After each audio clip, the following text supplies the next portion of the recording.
Andrew Tate. Hello. You've agreed to do an interview with the BBC today. Yep.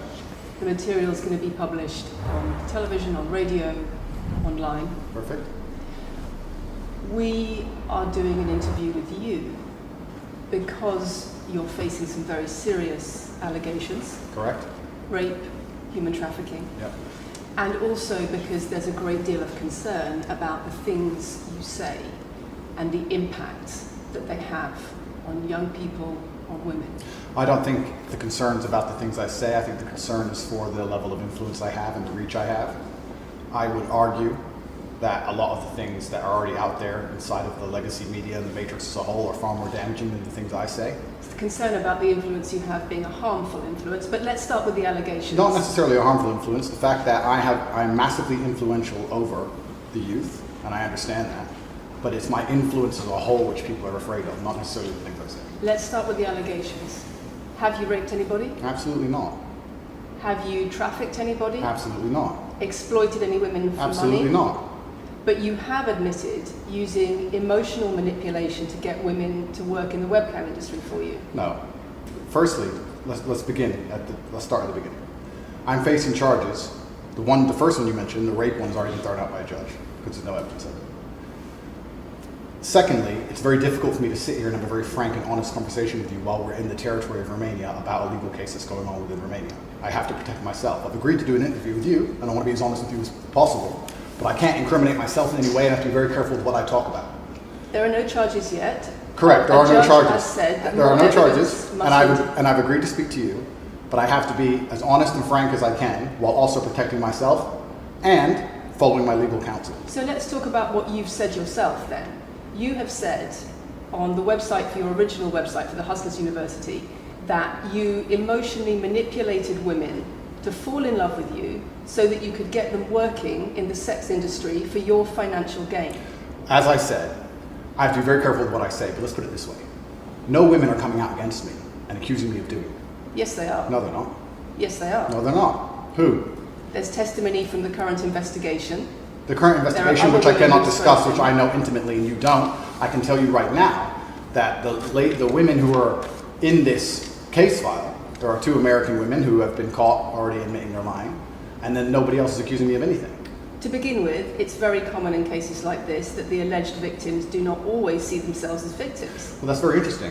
It's actually extremely interesting because if I was a matrix-controlled organization and my goal was to slander somebody and try and destroy their name, you're telling me that they've chosen a crime which, 1, is heinous, of course, because it damages the person's credibility, and 2, you're saying that even if everyone else involved, if you have 5 people and everyone's sitting there saying, no, nobody's hurt anybody, we like Andrew, we've all worked together, we're friends, etc. That's not what everybody's saying. No. Let me read you some of the testimony from the current investigation. Can I finish this? One of the witnesses said... Can I finish, please? You're not answering the question I've asked you. You're not answering the question I've asked you. I am answering the question. Let me read you the testimony of one of the witnesses. You're saying the people who are involved in this, even if they say they're not victims, that they're still going to try and attack me and pretend they're victims. They are treated as victims by the case that's ongoing. And not all of them are saying that. One of the witnesses says... We can't go into the case. The case is open and active. Well, let's just be clear that not all of the witnesses in the case are behaving in the way you describe. And even those that are, it doesn't bar them from being treated as victims by the prosecution by the case. We have an open criminal investigation. I am absolutely not really sure I'll be found innocent. I know the case better than you. I know it intimately and you don't. I have seen all the criminal files and the evidence against me and you haven't. I know the truth of what happened and you don't. And I'm telling you absolutely not really, I've never hurt anybody, that the case that's been put against me is completely and utterly fabricated. And I'm never going to be found guilty of anything. And it's very difficult for me to answer your in-depth questions because we're sitting here inside of the territory of Romania. I'm beholden to the Romanian legal system. And I'm not going to incriminate myself because you're trying to prod me. You are wrong, and we're going to have to accept that for now and talk about something else. Let me read you then what you have said about what you have done. Sure. You have said, my job was to meet a girl, go on a few dates, sleep with her, get her to fall in love with me to the point where she'd do anything I say, and then get her on webcam so we could become rich together. I don't think that's what I personally said. I think that's exactly what no, you said. That's no, I've never said that. That's something that you found on the internet. Doesn't mean I've said it. And again, once again, if any female on the planet has a problem with me, I strongly recommend her to go to the police and try and pursue me for criminal charges. It's actually very interesting that me, one of the most famous people in the world, who's been vilified by the legacy media and places all over the internet, while everyone has attacked me from every single angle, while federal agencies from multiple countries have called over 2,000 women who know me, we stand here with 0 new accusations since my arrest. 0. If you took any famous person, any man of substantial wealth, and you called 2,000 women who knew him, he'd find an ex-girlfriend is upset, somebody who wants money who's upset. They called 2,000 people who knew me and could not find a single woman to make a new complaint. The only complaints they have against me are the initial complaints, which we can prove are lies, and that's where it stands. So I'm not going to sit here and allow you to pretend that I'm some kind of evil predator, when actually I'd argue the fact that people who've been investigated to the level I've been investigated to, if you were to take the average man on the street and investigate his entire life for 14 months, call everyone who's ever known him, and vilify him in the media, and encourage people to come forward for money, and you try to contact every ex-girlfriend he's ever had. Would come forward and accuse those people of rape and accuse those I people think that you would have a lot more. I think you would have a lot more flack than I've got. I'm actually such a nice person that I've never had anyone come at me. The BBC has spoken to somebody since your arrest who says exactly those things. That with you, it's all manipulation. There's an ulterior. Is this Sophie? Everything. Is this Sophie? Oh, it's Sophie. The fake name, no face. No, the story that was invented. Wanting to please him and wanting him to be happy, that I was just kind of, yeah, okay, do whatever you want. And what is she accused? Has she accused me of a crime? This imaginary Sophie? She's making the point that there is. Has she accused me of a crime? Emotional or psychological manipulation. I've asked you a question, and I've allowed you into my house. I'm asking you a question. Correct, but you're not the boss here, because I've allowed you into my house. I'm asking you the question. Correctly, and I'm telling you. You get to decide the answers. No, we're equal here. I've allowed you into my house. You don't come here with a position of authority.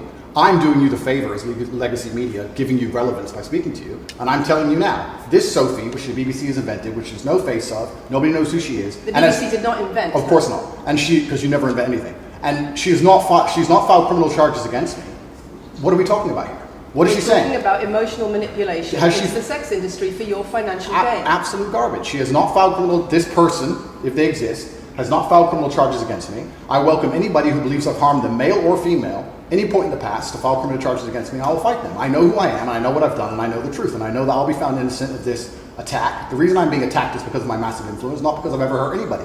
And for you to sit here and say that everybody around you is saying you're innocent, but that doesn't matter because the state will say they're victims, and they're just going to grab everybody you know and call everybody victims, even if they say they're not, and try and put you in jail. You are describing a matrix attack. You're not describing human trafficking. I'm describing women who are going to court to accuse you of rape and human trafficking. We will see what women go. We will see what women go to court at the end of this trial. We'll see which women go to court. Can I finish, please? We'll see which women go to court. I'm describing women who are going to court to accuse you of rape and human trafficking. Sophie hasn't gone to court. Sophie doesn't exist. And I'm describing women who have spoken to the BBC at length. Sophie doesn't exist. And other media organisations about what they say is emotional manipulation and coercion. And I'm quoting back to you your own words where you describe. They're not my words. Coercion. They're words you found. They're words you found on the internet. And Sophie doesn't exist. On your so let's website, move on to the next subject. In your voice. Move on to the next subject. No, I think I'll stick on this one for a minute. So there's other places in that same website where you say you get girls to fall in love with you and they do it because they love you, because they want to do what you say. Convincing women to take part in some kind of business arrangement doesn't work long term because they're emotional. You've got to get them to fall in love with you. That's coercion, that's emotional manipulation, that's abuse. What you've found are clips from the internet, some text from the internet, and you're going to sit here and tell me that that's the reason I should be your website, your words. It's not my website. Yes, it is. No, it's not. Check my website. Next. It's the website you've taken down, and I wonder why those comments have been taken down. No website's been taken down. My website is the same. It's been the same for a very long time. The comments on this website, on the original website, have been taken down, and I wonder why. You are accusing me. I'm guessing what you're trying to say is you're accusing me, and you're trying to say that I'm guilty of the things I'm accused of, and that I'm emotionally manipulating people. I'm saying that you have said you emotionally manipulated people here for your own financial gain. No, absolutely not. And I'm asking you about that. Absolutely not is the answer. I look forward to the end of this trial. I look forward to clearing my name. I look forward to the BBC and the legacy media having to say not guilty and having to tell the truth. As I've said before, the only other person who's been found, despite absolute rigorous, destructive levels of investigation and prodding into my life, is this imaginary Sophie by the BBC who doesn't exist. And if you were to find any single other man on earth and try and analyze his life forensically to the level they've done mine, you would find genuine damage to people. I don't hurt people. It's not just Thousands of women have come out in my allegations. defense. Thousands of women have come out in my defense, and you've not mentioned that. Thousands of women come out in my defense. Because the problem is when women accuse you of serious crimes Okay, and emotional but manipulation. let's agree that that's thousands the of women. problem. Let's agree that It's thousands. not the problem that some people say you haven't done it. It's a problem that some people say you have. Thousands of women come out in my defense, and as we stand right now, we have an open criminal investigation. The people who are involved in the criminal investigation are saying that we're not victims of anything. Andrew's fine, he's never hurt us. You're saying, no, I have the opposite to that. I have to counter that. I have someone called Sophie with no face, a fake name, who we've invented, and she's not accusing you of anything criminal. So I don't see the whole point you're trying to make You say here. you manipulate women, they say you manipulate women. Why wouldn't people think you do? I'm not here. Do you think I'm manipulating you? I'm asking you about the testimony you've given on your website and the testimony No, women have given you've about printed you. something off that you found on Reddit, and you're going to sit here and say that that makes me a bad person. I'm saying that you should know better as a journalist and do some proper journalism. Let's investigate the fact that I thousands. think you should answer my questions I am. properly. I am. I already have, and we should move on. She's just trying to start an argument. It's not only about the criminal allegations. It's a much bigger issue. You've got children's organisations in the UK, you've got rape organisations in the UK, you've got the police naming you by name as someone who has a harmful influence on children and on women in the UK and elsewhere because of the things you say, because of the way you present gender relations, the way you say men should treat women. That's very upsetting. And the reason that's very upsetting is because I know that's not true. I'm genuinely a good person. I believe my impact on the world is positive. In fact, if you were to read the comment section of nearly any video I post, especially by the legacy media, 95% of the population agree with me. Most people know that the things I say are positive. Legacy media as a whole has lost all its credibility in the last 3 to 4 years. Nobody believes it. And it's a shame, it's a massive shame that the BBC come here and try and push and purport this idea that I'm a dangerous person. I'm putting my own words to you. I'm anti-drugs. I've never pushed drugs or any. I'm anti-drugs. I'm anti-violence. The UK is facing a knife crime epidemic, and they're going to sit here and say that I'm the most dangerous man in the UK. You have said you're the most dangerous man in the world. I've said I'm the most dangerous man in the world. You've also said that a woman's intimate parts belong to her male partner. I'm glad you find that funny. I find it funny that you're sitting here saying that I've said I'm the most dangerous man in the world, and you believe that's. When did I say that? I'm asking if you believe it. No, you said you're the most dangerous man in the world. Is that some kind of proof that I'm dangerous? Am I Dr. Evil now? I'm telling you that it's very upsetting that you're going to sit here and that certain organizations in the world are going to try and pretend that I'm the biggest force of evil on earth when I'm genuinely a force for good. You have said. I'm genuinely a force Not for good. what I've said. And the reason they're doing this is because of the massive influence I have over the youth, and they don't like that I'm telling the youth to think outside the matrix and ignore things like the BBC, which come here with loaded questions and false narratives and try and paint innocent people as guilty. You said women's intimate parts belong to their male partner. I said that if a woman marries a man, she takes his last name and traditionally the man gives her away. I've been pushing traditional religious beliefs, because I'm a religious man, and traditional beliefs in regards to marriage, which everybody accepted 10 to 15 years ago. So that's not a crazy conspiracy theory. If you're going to sit here and say that me believing a woman should take a man's last name in marriage makes me the most dangerous man in the world, then you're just going to lose even more credibility than the BBC's already lost in the last 4 to 5 years. If that's your point, if that's your narrative you want to push, say that good men luck. should be able to sleep with a lot of women outside marriage. That doesn't sound very religious or very conservative. That's not what I said they should be able to. I said a lot of high-value men, a lot of rich men do it. And then we discussed at length on podcasts why rich men do it. And we also discussed why women decide to be unfaithful. It's not a gendered argument. We discussed unfaithfulness as a whole. What are the reasons and motivations for men, and what are the reasons and motivations for women? Because you have no time to actually, watch my content, because you have no time to actually watch my content at length and understand what I'm saying, you just come here with a small snippet which has been provided to you on a piece of paper. Saying it 3 times doesn't make it true. No, completely. You don't have a clue what I say or what I talk about. You never watch my content. You have small pieces of paper, small clips on a piece of paper, and you're trying to pretend I've said evil things. And then you're going to say I'm the most dangerous man in the world, which is truly laughable. You said that, not me. Okay. Do you believe I'm the most dangerous man in the world, Lucy? I'm not answering your questions. Well, then we need to change the dynamic of this interview because, and I'll make this clear, I allowed you into my home. I'm doing you a favor, giving you the first interview I'm giving to the public. You don't come here with a position of authority. You're not the police. I don't respect the BBC. I don't know you. You do not come here with a position of authority over me. We are equals. We are people. We're citizens of the world, and we sit here as equals. And I see you as my equal, and if you ask me questions, I can ask you questions back. For you to come here and sit down and pretend you're the Gestapo, and that you don't have to answer my questions, is disingenuous because I don't owe you anything. Asking questions and you answer. But I don't owe, no. However you want. This is a conversation. and I don't owe you any degree of authority over me. So let's make that clear. And that doesn't matter if you're a man or a woman or from the BBC or the CNN. I'm here to answer your questions and be honest with you and do you a favor. Great. And I'm doing you a favor. But you come here with loaded questions. You're trying to paint a narrative of me which is negative. I'm asking you about things you've said that people are concerned about. And that's fine. But you're not going to sit here and say you don't answer my questions because you're not above me. This is also not supposed to be a third degree. It's supposed to be a conversation. Absolutely. Well, it would help if you answered the question. I've answered every question so far. Let me ask another question. Sure. You have said that a woman's intimate parts belong to her male partner, and if she goes on OnlyFans, he is entitled to a cut of her income.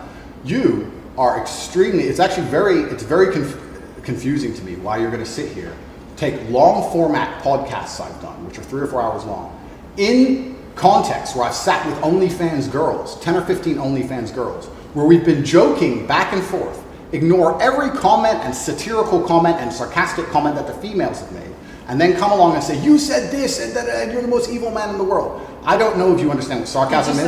I don't know if you understand what sarcasm is. I don't know if you understand what context is. I don't know if you understand what satirical comments are. So you're saying it was sarcastic? I'm saying it was a very interesting talk show.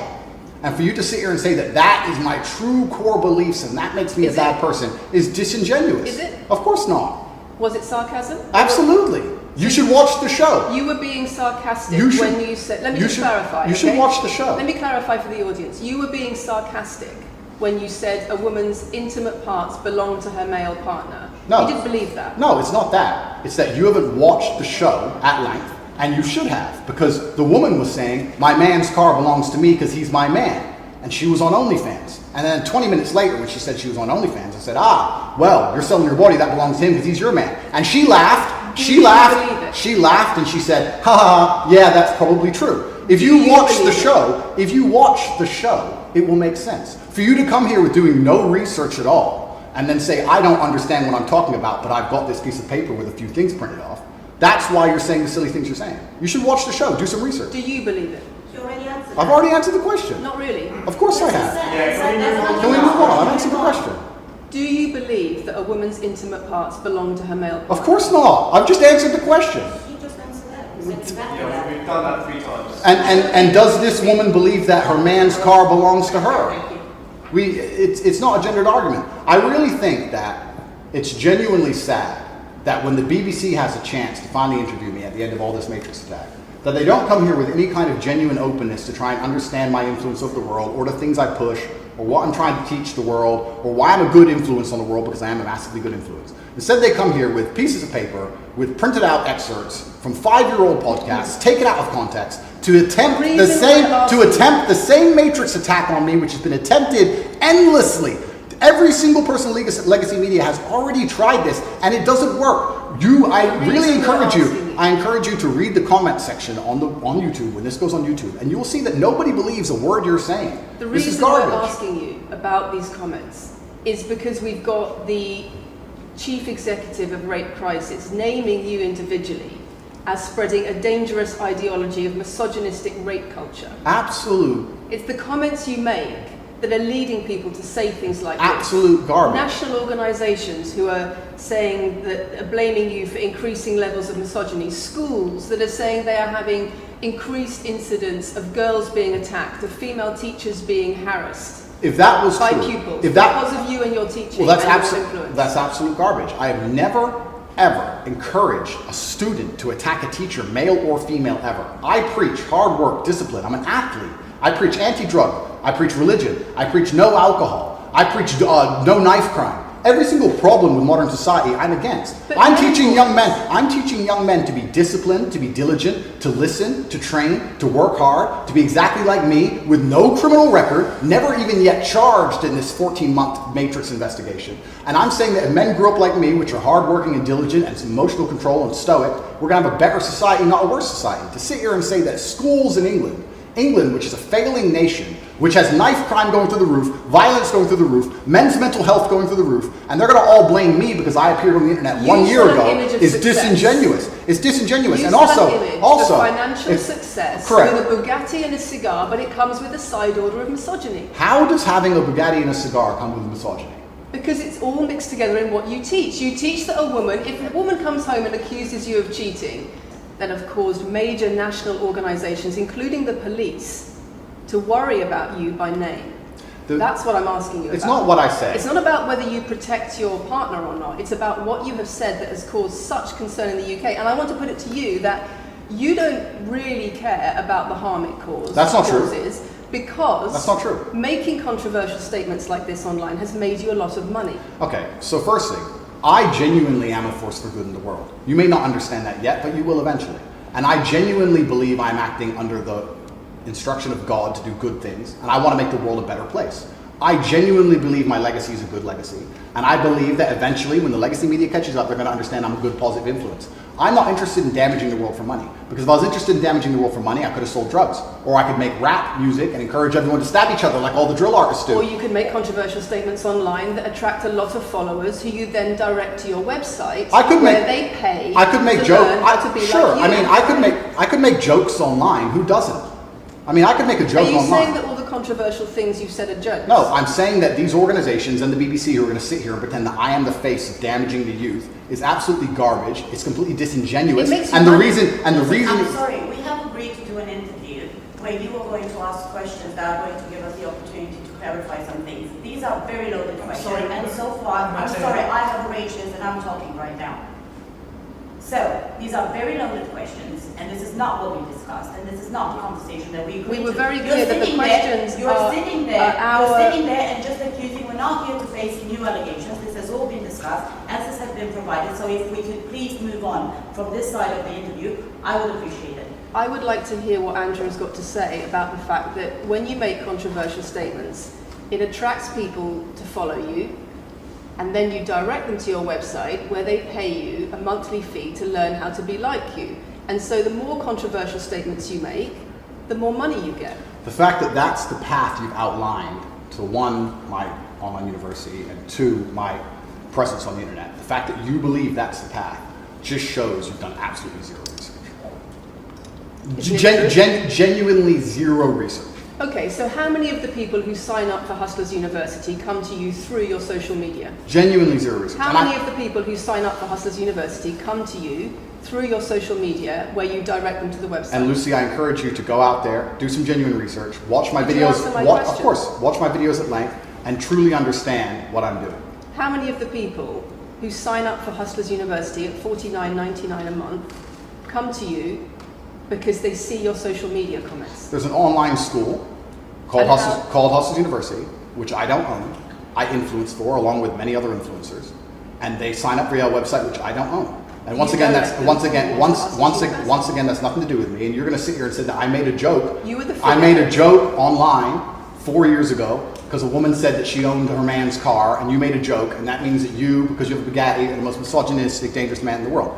This is going down a path of absolute insanity. It's not true. None of this is true. I don't hurt people. I don't harm people. I'm genuinely a positive influence. You are renowned. I'm renowned for offensive and controversial. That's not why I'm renowned. I'm actually renowned. I'm actually renowned for helping young men, because we talk about there's a men's mental health crisis, and we pretend to care that men are upset. But as soon as I discuss men's issues, it's misogynistic. It doesn't have to be gendered. Just because I believe men have a point of view and men have rights and men are allowed to think and believe and act a certain way that helps them internally, that doesn't mean it's anti-female. In fact, I believe it's actually pro-female. I think when a man is true to his influence and true to his essence, and he's good within himself, he's a positive influence in the world, and he's positive for the women around him. So just because I discuss men's issues, people say, oh, you're anti-woman. I'm not anti-woman, I love women. Why are so many women saying that when their boyfriends start following you, they're not. They experience more control? So many. They experience How many? More abuse? How many? Enough.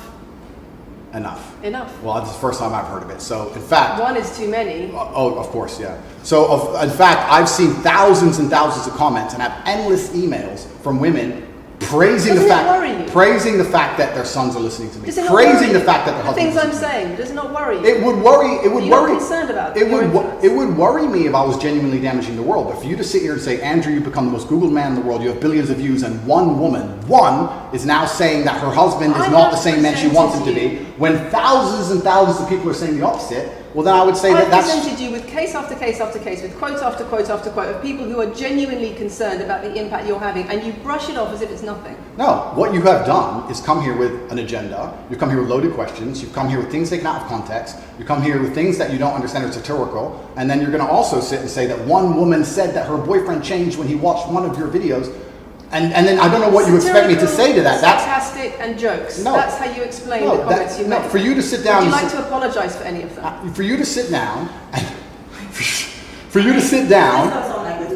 It's fine. No, it's fine. It's easy. For you to sit down and say that one woman said that her boyfriend watched an Andrew Tate video and now he won't do the dishes, or whatever your argument is, and that I'm somehow the worst, most dangerous man in the world because I have a car, is just disingenuous. And I'm enjoying this interview very much because this shows the world. It's great. It shows the world the truth about the legacy media because they beg me for interviews. They beg me, you have been begging me for months, please, we need to be relevant. And then you come here with loaded questions trying to paint a picture of me, which is completely and utterly false. I am a good positive influence for the world. The things I teach men are stoicism, discipline, self-respect, hard work, obeying authority, listening to your fight coach, working hard in school, making as much money as possible in your job. If you actually watch the things I say, if you actually watch my comments about women, I've done long podcasts for hours long about females, talking about protecting for them, providing for them, how I believe a woman should be treated in a relationship. I've done all of this, but you don't watch any of it, and then you come here and ask me to answer questions I've answered at length thousands of times. Since you came out of custody, there seems to have been a lot about your charity work. Correct. On your social media. I've always done the charity work, but now I'm promoting online. There seems to be a real shift. Yeah. I wonder what's behind that. Well, I've always done the charity work. I've been doing the charity work for years. I believe that it's my legacy to leave a positive influence on the world, and I've been doing charity work for over 5 years. Post my incarceration, my unfair, unjust incarceration, may I add. Post that, I've made it more clear the charity work I'm doing. But this is, once again, very interesting. I spend $25 million a year feeding children. Men, male children, and female children. In Turkey, in Syria, in Iran, and Iraq. I literally spend $25 million a year feeding children. And I'm still the worst man in the world because 4 years ago I made a sarcastic comment? Because some people would look at that and say, okay, so before you got money from attracting people to your website by making controversial comments, but that might have got you into trouble. And so now you're looking for a new market. You're looking for a new market of followers who are attracted by a different sort of persona. I've always done the charity work, so that is obviously incorrect. And I have proof that I've always done the charity work, so you're wrong, firstly. I believe that if you have a lot of wealth, you should help people, and I'm helping people. I also think it's very, very interesting that you could not find another celebrity in the UK or anywhere else who's spending £25 million a year feeding children in war-torn countries. I'm doing that, and I've been doing that for a long time without even mentioning it. I never even said it. And now that I've said it, people are going to attack me for it and say that it's disingenuous. The person in Sudan who's eating the meal, do you think they believe it's disingenuous? No, I think they feel pretty good that Andrew Tate fed them. And to sit here and say that I'm a bad person now because I'm manipulating charity, because I'm using charity, I'm just trying to do good in the world. That's all I've ever been trying to do. When women speak out against you online, disagree with what you say, they describe being bombarded with rape threats, with death threats, trolling by your followers. Would you like to say anything to your followers about how to behave in that situation? Absolutely, correct. I would love to do that. First things first, I've yet to see a female stand up and argue with me online. I don't ever see hardly any. The only women who message me agree with it. Secondly, I don't think that anybody who disagrees with me, male or female, should be trolled. I don't think they should be insulted or attacked. I think the ideas should be discussed openly and fairly and maturely. It doesn't matter if a man agrees with me or disagrees with me, or a female. I don't think my followers should come along and attack her, and if my followers are doing that, I'm upset by that. But let's make a very important clarification. That's not my followers. That's the internet. If you were to log into any video game lobby, I don't play video games, and someone were to sit there and say something stupid, they would be trolled with similar comments. That's the unfortunate reality of the internet as a whole. That's nothing to do with me. But I encourage all of my followers to engage in open discourse and be fair and honest and talk in a way which is mature. There's no need to troll anybody, male or female. Okay. Kathy, anything? A couple of things. I wonder if it would be worth giving Andrew one more opportunity to consider whether or not he would like to apologise or give an indication of how he feels about the allegations that he has negatively influenced young people in the UK. And secondly, I think we should put on record that this interview is taking place in your house because you're under house arrest. If it were not for that, then we would have chosen another location, I'm sure. We would have negotiated that between us. So I think that's just worth putting on record. Okay. So, just to put on the record then, you've said that you've invited us into your house. Correct. We're here because you're under house arrest. Correct. If you were free to leave, we would have negotiated a more neutral setting. Don't you think, as the BBC, it would be very interesting to come here and discuss the fact that I was put in a dungeon for 92 days and then locked in house arrest without charge? Don't you think that's a far more interesting conversation than old YouTube snippets? Don't you think that would be interesting? You're here under house arrest because there's an ongoing investigation into rape and human trafficking allegations against you. Correct. I've been incarcerated